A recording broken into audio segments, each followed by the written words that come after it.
There are many YouTube videos out there about finding your passion. What's your passion? With some idea that if you can find your passion, you can start to do work that is extremely fulfilling and brings you joy and makes the world a better place. In this video, my hope is that I'll provide you with a few ideas that'll make it a little bit easier to find your passion. Now, these are just some ideas.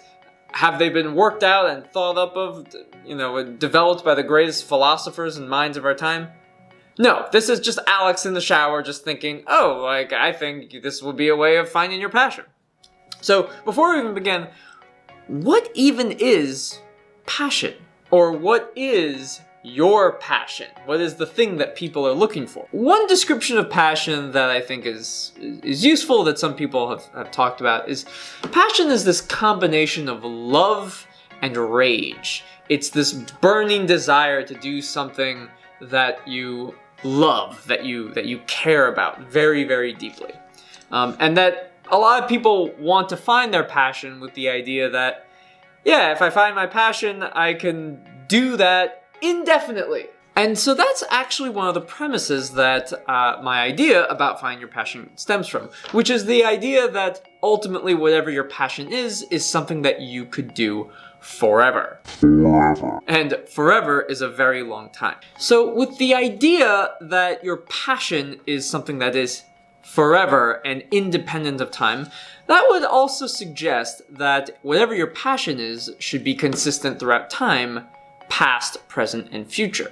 And so while many people might be thinking about their present situation and figuring out, well, what does the future hold and what should I be doing, perhaps the discovery of what you should be doing lies in your past.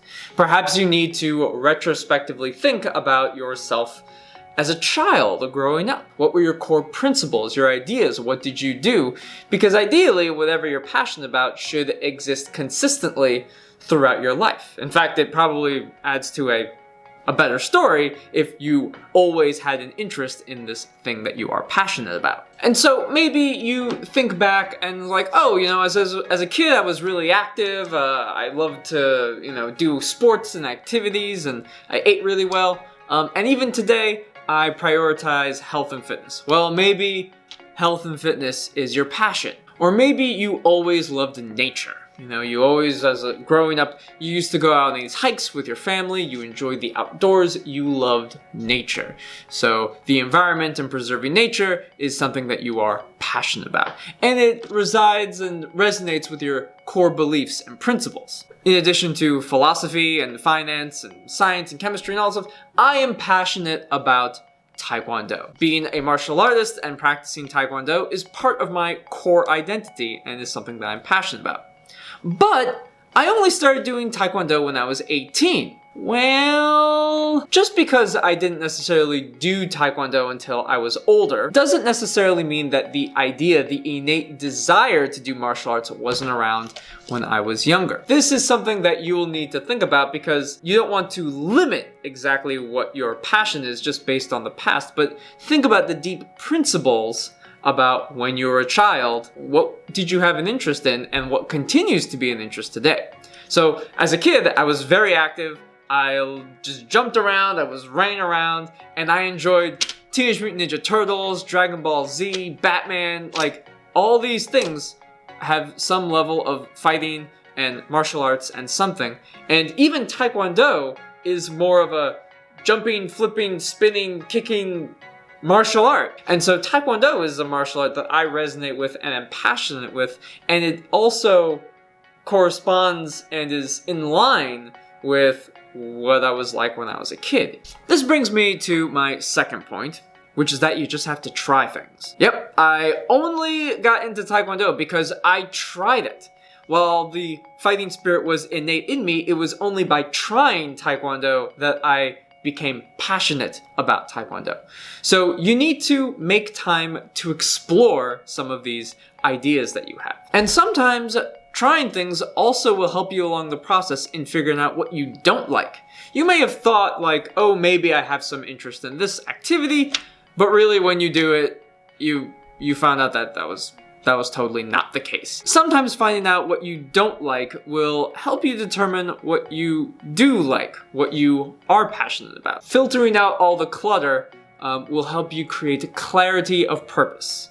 Which brings me to my last point. When we tend to find purpose, we also tend to find passion. Both of those two things tend to go hand in hand. There's a book, Man's Search for Meaning by Viktor Frankl, and Viktor Frankl talks very much about this idea of finding meaningful and fulfilling things. That if you have purpose, you will survive. In his case, he was talking about the concentration camps, and that those who had purpose during that time or had some reason to live on were the ones who lived on and survived the terrible conditions of the concentration camps. So let's bring this back a little bit more to a positive note, which is that purpose helps us drive fulfillment, which will help us find passion. I hope you found this video helpful. Remember, this is just an idea to help you find your passion. Look to the past. Taking a deep look introspectively about your principles, your core concepts that were present in your past should help you figure out, what do you want to do? What are you passionate about? Continue to try things. Trying things will really just help present clarity in figuring out what your passion is. And try the things that you just naturally feel interested in. And I think it's very important to engage in all of the things that you are passionate about in order to have a wonderful and fulfilling, meaningful life. I hope you found this useful. Please like, comment, subscribe to help this YouTube channel out. I really appreciate it. And I've said enough. I'll see you soon.